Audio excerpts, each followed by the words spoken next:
안녕하세요. 오늘도 사연 살롱을 찾아주셔서 감사합니다. 저는 경기도에 사는 30대 후반의 여성이에요. 저는 몇 년 전 4년이나 사랑했던 사람과 단 3개월 만에 이혼했던 아픈 상처가 있어요. 사람이 사랑에 눈이 멀면 환상만 보이고 현실을 모른다더니 제가 딱 그런 경우였죠. 이혼을 하고 아직도 남자라면 쳐다도 보고 싶지 않아요. 정말 대어도 보통 대인 게 아니어서요. 작년에 우연히 사연 살롱 채널을 알게 돼서 듣게 됐는데 저랑 같은 상황이 아니어도 너무 그분들 심정이 공감이 가더라고요. 그래서 계속 듣다 보니 지금에 이르렀고요.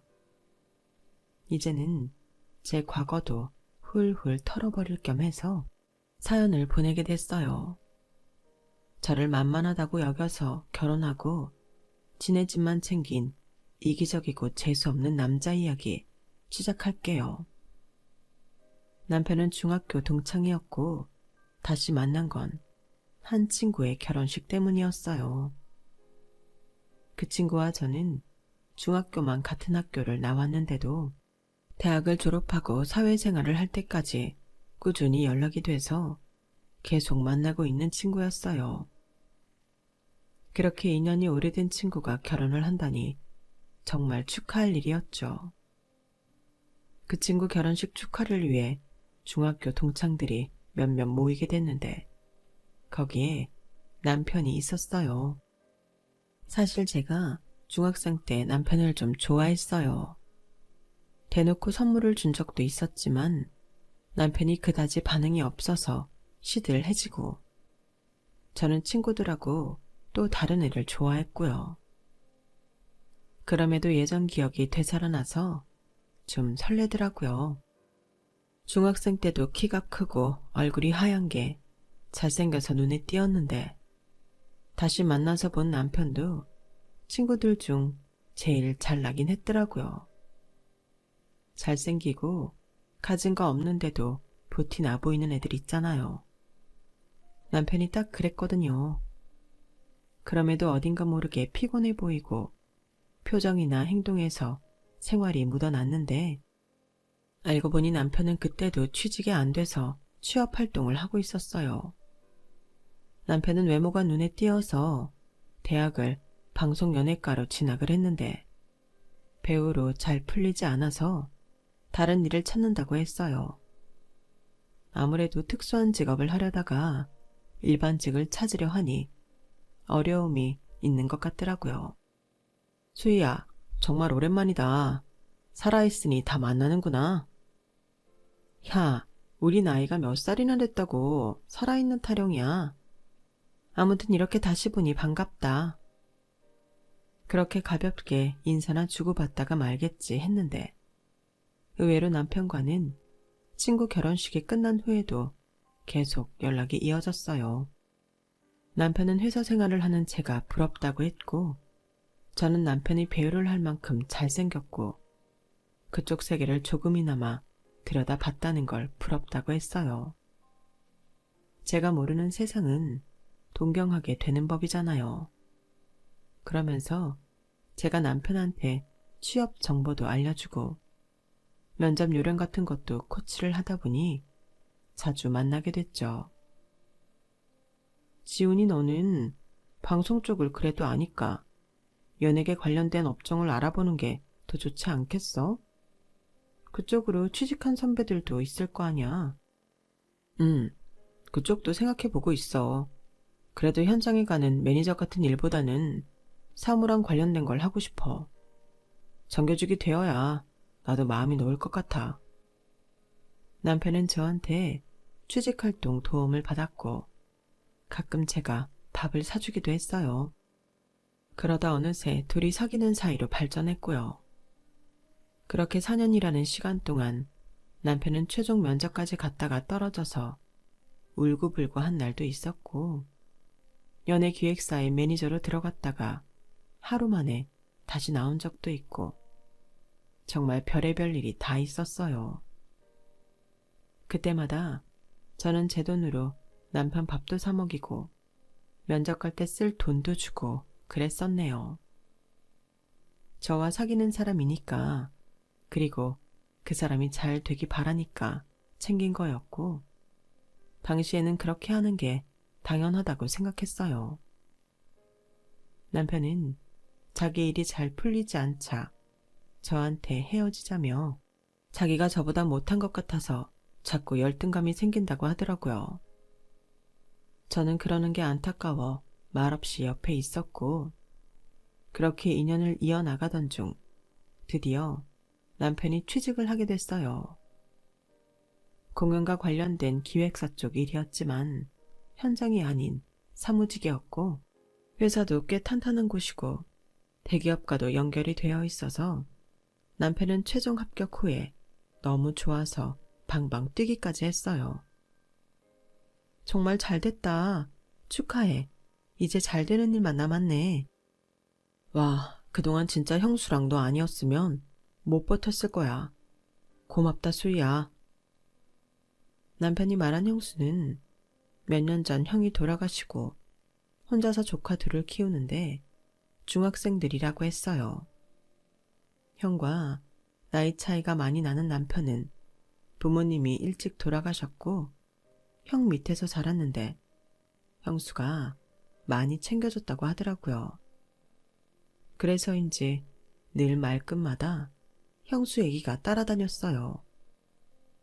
저는 그게 듣기 싫거나 하지 않았어요. 자기는 자기 잘해주는 형수 이야기하는데 제가 뭐라고 하겠어요. 형이 돌아가셨어도 여전히 한 식구로 잘 지낸다니 오히려 다행이죠. 그렇게 남편이 취직하고 반년쯤 됐을 때 저희는 결혼을 했어요. 남친이 입사하고 2달쯤 후부터 양쪽 집안에 인사하고 결혼 준비를 했거든요. 그래도 어찌나 정신없이 시간이 가는지 이렇게 결혼을 해도 되나 싶을 정도로 뭔가 후딱후딱 지나가더라고요. 부모님은 제가 직장 없는 남친 때문에 마음고생한다고 그다지 마음에 들어하지는 않으셨지만 결혼한다고 하니 잘 살라고 남편한테도 좋은 말씀 많이 해주셨어요. 그러면서 저한테 신혼집은 부모님이 해주시겠다고 하셨어요. 무슨 소리야, 엄마 아빠. 나 돈 모아놓은 거 있어. 그걸로 작은 전세부터 차근차근 시작하면 돼. 예, 그러지 말고 우리 하자는 대로 해. 요즘 집 마련하기가 좀 어렵니? 너네 그래서 언제 돈 모을 건데? 아이도 생길 텐데. 그러면 니들 돈 쓸 일만 있다고. 엄마 말이 맞다. 아빠랑 엄마, 수희 너 결혼하면 집 사주자고 너 대학 들어갈 때부터 준비한 게 있어. 그러니 결혼 선물로 받아. 이건 네 오빠도 결혼할 때 받은 거니까 부담 갖지 말고. 그래야 우리가 발 뻗고 잠을 잔다고. 엄마 아빠 마음 너무 매정하게 뿌리치지 마라. 그렇게 부모님은 마음에 들지 않는 사윗감이어도 저희의 미래를 위해서 경기도에 아파트까지 마련해 주셨어요. 남편이 30대에도 제대로 자리를 잡지 못하고 있는 게 많이 걱정이 되신 것도 있고, 저 고생하지 말라고 마음 써주시는 게 너무 감사했죠. 오빠랑 똑같이 해주었다고 하지만 오빠한테는 집을 살 때 얼마 정도 보태주시기만 한 걸 알고 있어서 속으로 참 미안하고 감사했어요.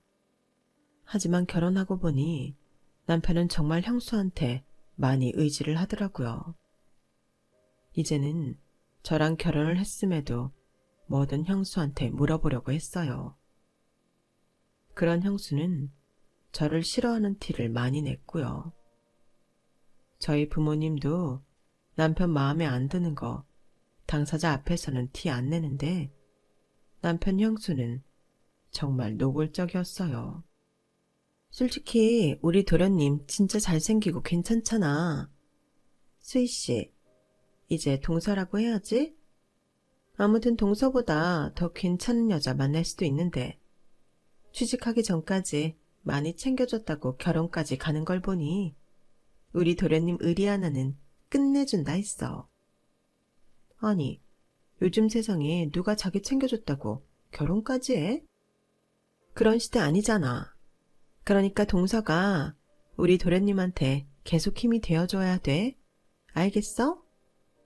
친정 부모님은 평범한 직장 다니다 은퇴하셨다며? 우리 도련님한테 숟가락 얹고 그런 일은 안 생기겠지? 그럴 일 없어요. 형님, 저희 부모님 노후 준비는 잘해두셔서 저희 도와주시면 도와주시지 손 벌리지 않으세요. 도와줄지 않을지는 두고 봐야지 뭐. 라며 말꼬리를 흘리는데 진짜 한마디 하고 싶더라고요. 아니, 당장 들어가서 살 신혼집도 저희 부모님이 해주신 거고 남편 돈 없다고 해서 웬만한 혼수도 제가 했는데 말이죠. 그런데도 제가 뭐가 그렇게 못마땅한지 항상 만나면 아래 위로 훑으며 인상을 찌푸리더라고요. 저희 부부는 결혼하고 바로 아파트에 들어간 게 아니라 베란다 확장 공사가 늦어져서 잠깐 제가 살던 투룸 오피스텔에서 생활해야 했어요. 공사는 2~3달 정도 더 걸린다고 했거든요. 제가 오피스텔 주인하고 신뢰관계를 잘 쌓아서인지 주인은 제가 나가면 자기 딸 들어와서 살 거라고 했는데 제 사정을 듣더니 그럼 3달 더 있으라고 돈도 더 안 받고 연장해 주었어요. 정말 감사한 일이었죠. 그럼에도 남편도 형님도 그런 걸 별로 고마워하지도 않더라고요. 저는 그런 게 좀 빈정상했지만 신혼 초부터 목소리 높이기 싫어 그냥 좋게 좋게 넘어갔어요. 게다가 4년 동안 몰랐던 남편의 다른 모습도 보게 됐고요. 이 사람은 방송 연예과를 나와서 그런지 남들 눈을 되게 의식하고 꾸미고 다니는데 집은 진짜 하나도 치우지를 않았어요. 자기만 머리끝부터 발끝까지 꾸미고 나면 싹 빠져나가고 집안은 엉망이 되어 있곤 했어요. 또 형님은 왜 그렇게 뻔질나게 드나들며 제 살림에 혼수를 두는지 점점 짜증이 나기 시작했죠. 처음에는 남편이 잘 먹는 반찬 싸운다고 해서 고맙기까지 했는데요. 그러고 집에 들어와서는 별소리를 다 해대더라고요. 아니, 생각보다 많이 좁네. 투룸이 아니라 그냥 원룸 같아. 이런 데서 3달이나 우리 도련님 있어야 되는 거야? 청소도 자주 하고 위생신경 좀 써야겠다. 아니, 부엌 그릇은 왜 한쪽에 쪼르륵 놔둔 거야?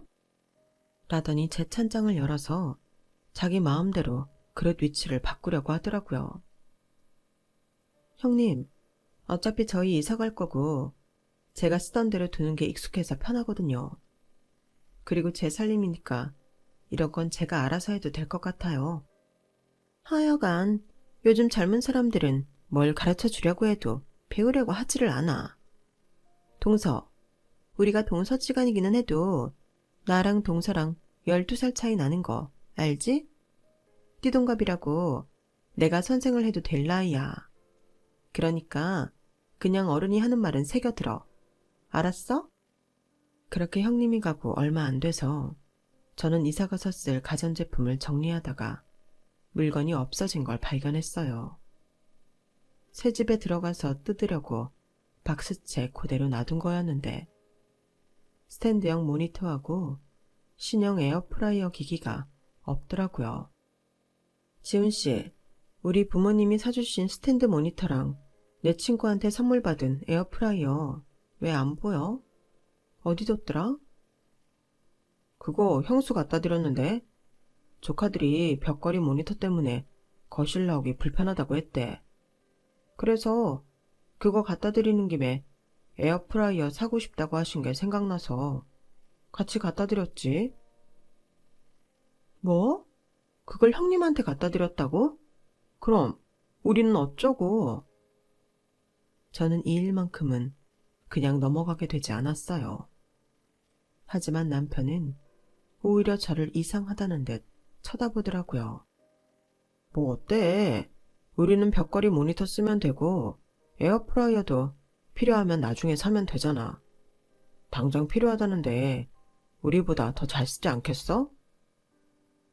지금 그걸 말이라고 해? 스탠드 모니터 우리 혼수에 돈 들어가는 거 줄여주느라 엄마 아빠가 사주신 거잖아. 그리고 에어프라이어 그것도 내 친구가 사준 건데 어떻게 나한테 말 한마디 안 하고 형님한테 갖다 줘? 그리고 형님은 형님이 사서 쓰시면 되지. 왜 혼수를 마음대로 갖다 줘? 말을 하다 보니 점점 열이 받는데 남편은 그런 저를 이해 못하겠다는 듯 혀를 차더라고요. 아니, 어차피 둘이 같이 살면 공동으로 갖는 건데 누가 사주고 그런 게 뭐 그리 중요해? 그래, 공동으로 갖는 거라면 더더욱 나한테 말은 해야 되지 않겠어? 적어도 나한테 갖다 줘도 되냐고 물어봐야 맞는 거지. 너 별거 아닌 것 같고 되게 따진다. 니네 친정에서 사준 거라고 그렇게 티내고 싶냐? 네 친구 선물이라고 유세 떠는 거야. 그게 몇 푼이나 한다고 이 난리야. 그럼 그 몇 푼 하는 거 지훈 씨가 번 돈으로 사주지. 왜 혼수로 들어온 걸 손을 대냐고. 그리고 형님, 말은 지훈 씨 반찬 가져온 거라고 하시면서도 과일도 가져가시고 내가 아끼는 홍차까지 낼름 집어가시더라. 그러면서 내 살림에는 어찌나 참견하시는지. 우리 둘이 살면 그건 우리 살림이지. 더는 형님이 관여할 일 아니잖아. 그동안은 지훈 씨가 형님한테 의지해서 살았는지 모르지만 이제는 아니라고. 그러니 다시는 이런 일 없었으면 좋겠어. 야, 어떻게 사람이 결혼했다고 안면 싹 바꾸고 이제 우리끼리 알아서 한다고 그러냐? 하려면 네가 해. 그리고 형수가 우리 도와주려고 그러는 건데 그걸 관여한다는 식으로 말할 건 아니지. 과일이랑 홍차는 또 사면 되는 거고. 참 쉽게 말한다. 그럼 형님도 형님 돈으로 사면 되지. 왜 우리 걸 집어가. 안 그래도 이사도 해야 되고 돈 들어갈 때도 많은데 그럴수록 돈 아끼게 해줘야지. 이게 도와주는 거야? 아, 좀 그만해. 들어오자마자 되게 징징거리네 진짜. 남편은 버럭 소리를 질렀고 저는 그때부터 뭐가 잘못됐다고 느꼈어요. 제가 연애할 때 알던 그 사람이 아니었거든요. 제가 그날 이후로 남편한테 일절 아무 말도 하지 않았더니 남편은 은근히 눈치를 보면서 다음에는 먼저 상의하겠다고 하더군요. 그래도 제 마음은 어쩐지 편치 않았고 제가 결혼을 한 게 단단히 실수를 한 것 같다는 생각이 들었어요. 그래서 저는 신혼집으로 옮길 때까지만이라도 두고 봐야겠다는 마음에 혼인신고서를 내지 않고 그냥 제 가방 안에 넣어뒀어요. 하지만 그 후에도 형님은 수시로 저희 집에 드나들며 자꾸 제 부엌 일이나 청소하는 것까지 잔소리를 했고 남편은 남편대로 자기 형수한테 뭐 하나라도 쥐어주지 못해서 아주 안달이 난 사람처럼 보였어요. 제 눈치가 보여서 집에 들어온 혼수를 마음대로 주지 못하자 아주 제가 보는 앞에서 대놓고 현금 5만 원권을 뭉텅이로 꺼내서 형님 손에 쥐어주기도 했어요. 그러면서 저희 친정 부모님한테 인사 가자는 말 한 번 안 하는 남편놈이 점점 괘씸해지기 시작했어요. 이러려고 한 결혼이 아닌데 날이 갈수록 속상하기만 했죠. 그러면서 시간은 흘러 어느새 저희가 아파트에 들어갈 날이 가까워 오고 있었어요. 그동안 제가 아파트에 한번 가보려고 해도 남편이 자기가 다 알아서 한다며 바쁜데 저는 회사 일하고 집안일만 하라고 해서 가본 적이 없었어요. 그래도 공사가 끝나가고 도배도 다시 한다는데 궁금하잖아요. 회사가 좀 일찍 끝난 날, 저는 집에 가던 길에 갑자기 저희가 들어갈 아파트에 가보고 싶었어요. 그래서 남편한테도 공사하는 분들한테도 사전에 연락을 안 하고 불쑥 찾아갔죠. 그런데 아파트에 뜻밖의 사람이 있는 거 아니겠어요? 바로 형님이었는데요. 양손을 허리에 얹고 안방에서 나오는데 이건 아주 집주인 포스 저리 가라더라고요. 형님이 여긴 어쩐 일이세요? 그러는 동서는 아, 회사 끝나고 들린 건가? 네, 도배도 다시 한다는데 어떻게 된 건가 궁금해서요. 형님은 뭐 보러 오신 거예요? 저희가 알아서 해도 되는데요. 아니, 그래도 새 집인데 내가 봐줘야 되는 게 있지 않나 해서. 아무튼 여기 동네가 참 좋아. 깨끗하고 단지도 넓고. 네, 저희 부모님이 아이 낳으면 초등학생 때까지는 다른 데 이사 가지 않아도 될 거라고 하셨어요. 근처에 초등학교도 꽤 괜찮다고 하더라고요. 그래서 신혼집으로는 좀 커도 34평형에 방 3개짜리 해주신다고요. 그래, 부모님이 아주 지혜가 남다르셔. 여기서 중학교, 고등학교도 버스로 얼마 멀지 않고 애들 다니기 괜찮은 학원도 있거든. 애들 교육하기에는 아주 좋은 동네야. 라면서 자기가 뿌듯해하는데 뭐가 좀 이상하긴 하더라고요. 워낙 자기 시동생한테 관심이 많으니까 저러나 보다 했지만요. 공사 마무리며 도배 다 끝나려면 한 보름 남은 것 같아요. 저희가 알아서 할 테니까 너무 신경 쓰지 마세요. 그래도 새 집인데 어떻게 신경을 안 써? 뭐 동서가 알아서 잘하긴 하겠지만 말이야. 알았어. 웬일로 형님이 저한테 잔소리를 안 하고 잘할 거라는 말까지 하나. 오늘 뭐 잘못 먹었나? 속으로 그런 생각을 했지만 괜한 말했다가 트집 잡힐까봐 조용히 있다가 같이 아파트를 나와 헤어졌어요. 그리고 집에 와서 남편한테 말했죠. 우리 아파트 들어가는 건 말이야. 그것도 형님이 일일이 간섭하시는 건 아니지? 아파트? 그건 갑자기 왜? 아까 회사 일찍 끝나서 공사 마무리되는 것도 볼 겸 갔더니 형님이 거기 와 계시더라고. 근데 지훈씨 형님한테 우리 새 아파트 비밀번호 알려줬어? 그건 너무 앞서가는 거 아니야? 형수도 우리 새 집 알아야지. 한번 들러보고 싶다고 해서 알려줬는데 내키지 않으면 비번 바꾸면 되잖아. 그런 건 좀 미리 말하면 안 돼? 내가 형님하고 안 마주쳤으면 또 나한테 말 안 하고 넘어갔을 거 아니야. 근데 아파트 인테리어나 가구나 냉장고 같은 거 형님이 간섭 안 하셨으면 해. 우리 살림이지 형님 살림 아니라는 거 확실했으면 좋겠어. 형수도 우리 거기 들어가면 더는 간섭 안 하시겠지. 네가 너무 예민한 거 아니야? 그동안 형님이 여기 와서 하신 게 있는데 그럼 어떻게 무디게 가만히 있겠어? 알았어. 내가 잘 말할 테니까 너무 화내지 마. 그러면서 목소리가 작아지는데 뭔가 수상하긴 하더군요. 말만 그렇게 하고 또 형님이 와서 다 자기 집인 것처럼 멋대로 굴 것 같은 불안한 예감이 들었어요. 하지만 이삿날 며칠 앞두고 남편이 한 말은 그 정도가 아니었어요. 저기 있잖아. 우리 이사 안 가도 되지 않을까?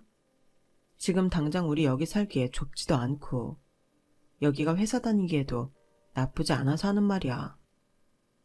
그러니까 우리 새 아파트는 형수랑 조카들 들어가라고 하고 우리는 그냥 여기서 계속 살자. 저는 너무 어이가 없어서 한동안 아무 말도 못했어요. 제가 눈만 깜빡거리며 있으니 남편이 마른 침을 꿀꺽 삼키더군요. 지금 한 말 그거 진심이야? 농담이지? 내가 왜 이런 일로 농담을 해? 솔직히 우리 아직 그런 큰 집 필요 없고 형수는 애들도 커서 각자 방 필요하고 거실도 넓은 게 좋은데 지금 형수 집은 좀 좁잖아. 저는 그때 제 머리를 스치는 게 있었어요. 제가 아파트에 갔을 때 형님이 주인 노릇하고 있던 모습이요. 그게 진심이면 혹시 형님하고 미리 다 말된 거야? 그래서 저번에 형님이 나랑 아파트에서 만난 거고? 형님은 그러니까 자기가 들어와서 살려고 미리 보러 온 거란 말이야? 뭐 그런 거지. 네가 갑자기 찾아가는 바람에 미리 말 안 하려고 한 게 아니라 네가 너무 빨랐다는 소리야.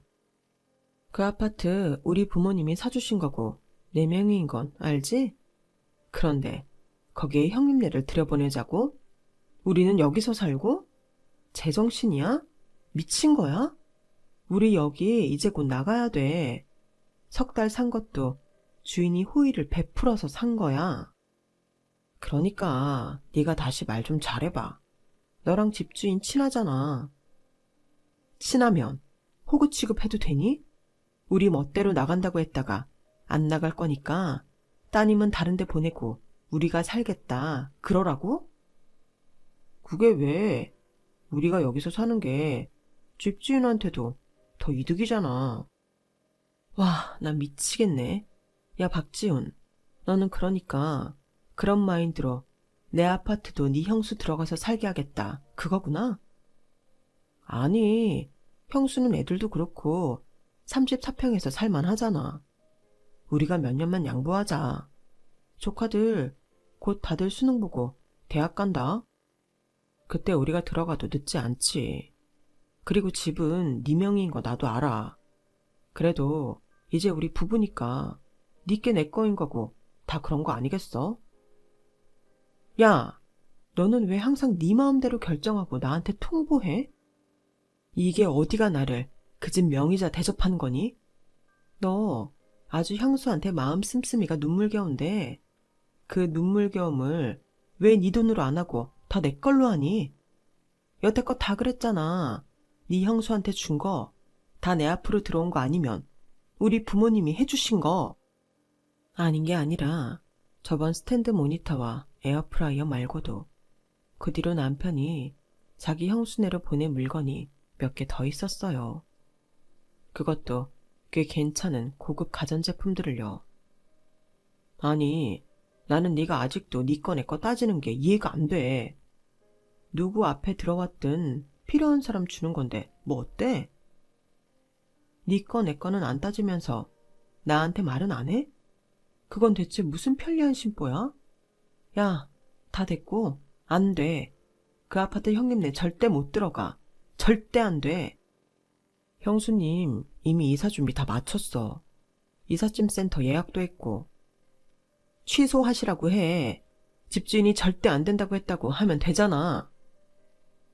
너는 어떻게 나를 지금까지 뒷바라지 해주신 현수님한테 그런 모진 말을 하라고 그러냐? 우리 형수 그동안 보낸 세월 보상받는 차원에서라도 그런 아파트에서 살만해. 너무 그러지 마. 야, 우리 부모님은 어디 돈이 썩어나서 니네 형수 거기서 살라고 나한테 아파트 해준 줄 아니? 우리 부모님 정성은 뭘로 보는 거야? 너 그런 우리 엄마 아빠한테는 제대로 인사 한번 했어? 알았어. 내가 이번 주 가서 인사드릴게. 그러면 됐지? 그냥 진행하는 거다. 어차피 벽지도 그렇고 베란다도 형수 취향에 맞췄어. 그러니까 그냥 형수님 들어가시게 하자. 야, 박지훈. 너 이러려고 나한테는 아파트 신경 쓰지 말고 내일 하고 여기 집만 신경 쓰라고 했던 거구나. 너 그때부터 네 형수 아파트에 살게 할 생각이었구나. 말하기가 좀 그렇지. 어느 정도 일이 진척되고 나야 말하기도 좋지 않겠어? 그럼 우리 얼른 집 알아봐야겠다. 일단 이따 집에 오다가 부동산부터 들릴까? 저는 이렇게 일방적으로 자기 형수만 생각하고 있는 남편 때문에 어이가 없었어요. 제 이야기는 아예 흘려버리고 지 형수 아파트에서 살게 하려고 저희 다른 전세 알아볼 생각만 하고 있는 거잖아요. 근데 수희야, 우리 꼭 큰 집 아니어도 되잖아? 적당히 지금 우리 있는 돈에 맞춰서 월세도 나쁘지 않을 것 같은데. 너, 나 속 뒤집으려고 작정했지? 이러려고 나랑 결혼했어? 당장 네 형수한테 안 된다고 해. 취소됐다고 해. 아니면 나 가만 안 있어. 너도 좀 적당히 해라. 나이 많은 형수 좋은 데에서 살게 하면 안 되냐? 그냥 좀 넘어가라고. 넘어갈 걸 넘어가라고 해야지. 그렇게 네가 네 형수 좋은 데에 살게 하고 싶으면 네 돈으로 해. 네가 아파트 사라고. 그걸 내가 어떻게 사냐? 이제 겨우 사회생활 시작했는데. 그렇게 남편은 자기 형수를 제 아파트로 보내겠다고 버텼고, 저도 경고하니까 제 말 들으라고 했어요. 하지만 이 인간은 그런 말까지 지 형수한테 전했는지 그날 오후에 회사로 전화가 왔더라고요. 동서, 내가 도련님한테 들었는데 우리 이사 가는 거 반대한다며? 아니, 도련님이 기껏 마음 써서 우리 들어가게 해주겠다는데 거기에 동서가 왜 고춧가루를 뿌리고 그래? 결혼했으면 남편 말을 들어야지. 그 집이 동서명이라고 그거 가지고 되게 유세했던 모양이던데. 사람 그런 거 아니야. 누가 봐도 앞으로 더 잘 될 사람은 우리 도련님이지. 막말로 동서 애 낳고 집에 들어앉아봐. 경단녀 다시 취직하기 쉬운 줄 알아? 복직해도 회사에서 예전 같지 않을걸? 그러니까 앞으로 동서 먹고 살게 해줄 도련님 말 들으라고. 나 우리 애들하고 거기서 몇 년 살면서 애들 편하게 학원도 보내고 나도 괜찮은 마트에서 장도 쉽게 보고 그러자. 형님, 그런 거 요즘 다 온라인 주문하잖아요. 애들 학원 그렇게 보내고 싶으시면 온라인 1:1 가해하세요. 정말 싸가지 없다 싶었는데 말하는 게 아주 수준 나오네. 어떻게 그렇게밖에 말을 못해? 내가 그 집 살 수준이지. 아직 동서는 그 집 살 수준 안 된다고. 아무튼 저는 분명히 말씀드렸어요. 제 아파트에 못 들어갑니다. 제가 분명히 한 말, 이거 녹음도 되고 있으니까요. 나중에 딴 말하지 마세요. 동서나 정신 차려. 어디 남편이 정한 일에 여자가 나서서 이래라 저래라야. 그게 결혼한 여자의 자세야? 아니, 지금이 조선시대예요? 구한 말이에요? 말이 되는 소리를 하세요. 형님이 그 아파트에서 살고 싶으니까 지금 억지 부리는 거 아니에요? 그래, 나 거기 마음에 들어서 살고 싶다고 했다. 왜? 그게 뭐? 라며 악을 쓰길래 저는 그냥 전화를 끊어버렸어요. 그리고 이 인간이 어떻게 나오느냐에 따라 저도 제 앞길을 다시 계획해야겠다 마음먹고 집에 갔죠. 이미 둘이 연락을 주고받았는지 남편은 저를 보자마자 화를 내더군요. 야, 너 어떻게 형수한테 말을 그렇게 할 수 있어? 형수는 자존심도 없는 줄 알아? 어떻게 아랫사람이 윗사람한테 말을 그렇게 함부로 해? 네가 암만 그래봤자 이미 결정난 일이야. 웃기시네. 야, 너 우리 혼인신고 안 한 거 모르냐? 나 아직 그거 주민센터에 안 가져갔거든? 그러자 잠시 당황하던 남편은 이내 다시 목소리를 높였어요. 그래서 뭐? 너 나랑 헤어지겠다 뭐 그러는 거냐? 야, 웃기지 마. 결혼하고 석 달 만에 이혼? 무슨 사랑과 전쟁이냐? 너 그럴 배포도 없잖아. 네가 제일 싫어하는 게 구설수에 오르는 거고 그저 평범하게 살고 싶은 게 다인 애가 그런 일을 벌인다고? 앞으로 내 인생을 위해서라면 안 하던 것도 해야지. 네가 그렇게 겁준다고 대가 눈이나 꼼짝할 것 같아? 야, 솔직히 형수가 너랑 결혼하는 거 반대 많이 했어. 그런데도 내가 너랑 결혼한 건 네가 나 하자는 대로 다 따라올 게 보여서였어. 나 취준생일 때 네가 나한테 해주는 거 보고 알았지. 아, 얘는 그냥 내가 돈 쓰면 쓰는 대로 가만히 있겠구나. 잘났어도 튀고 피곤한 애들보다는 얘가 낫겠구나 한 거라고. 그런데 사람이 어디 그렇게 쉽게 변하니? 네가 암만 말로 그렇게 나한테 겁줘봐라. 난 널 알거든. 그러니까 너만 피곤하게 그러지 말고 하자는 대로 해라. 아, 그러니까 너는 나를 완전히 호구로 봤구나. 평생 편하게 살려고 나랑 결혼한 거였어. 내가 바보 맞네. 너 같은 걸 사랑이라고 믿고 결혼까지 한 게 바보 맞아. 그날 이후 남편과 저는 눈도 마주치지 않고 말도 하지 않았어요. 완전 냉정 상태가 계속됐죠. 대신 문자로 한 번 더 기회를 줄 테니 형수 아파트 들어가는 거 취소하라고 했지만 남편은 오히려 저를 조롱하는 문자만 보냈어요. 김수희 씨, 너무 애쓰지 말라고. 네가 이런다고 이미 결정 난 거 안 바뀌니까 얼른 이사 갈지 말아봐. 내일은 부동산 갈 거니까 안 오면 나도 가만히 안 있는다. 그 이사는 너 혼자 가라고 내가 분명히 말했다. 그렇게 저희는 팽팽히 맞섰고 결국 형님네가 이사하는 날이 됐어요. 하지만 저는 전날 미리 가서 사람들을 불러 형님이 미리 넣어놓은 가구도 다 밖으로 빼놓고 제가 그 아파트로 이사를 해버렸어요. 형님은 비번을 아무리 눌러도 안 되니까 저한테 전화를 하고 남편한테 전화를 하고 난리더라고요. 그러다가 제가 안에 있다는 걸 알고 소리를 지르더군요. 동서, 일하지 말고 이성적으로 해결해. 어서 나오라고. 그러자 경비원 둘이 저희 집 앞에 와서 형님한테 시끄러우니 나가달라고 했어요. 지금 여기 주인한테 신고가 들어왔어요. 좋은 말로 할 때 나가주세요.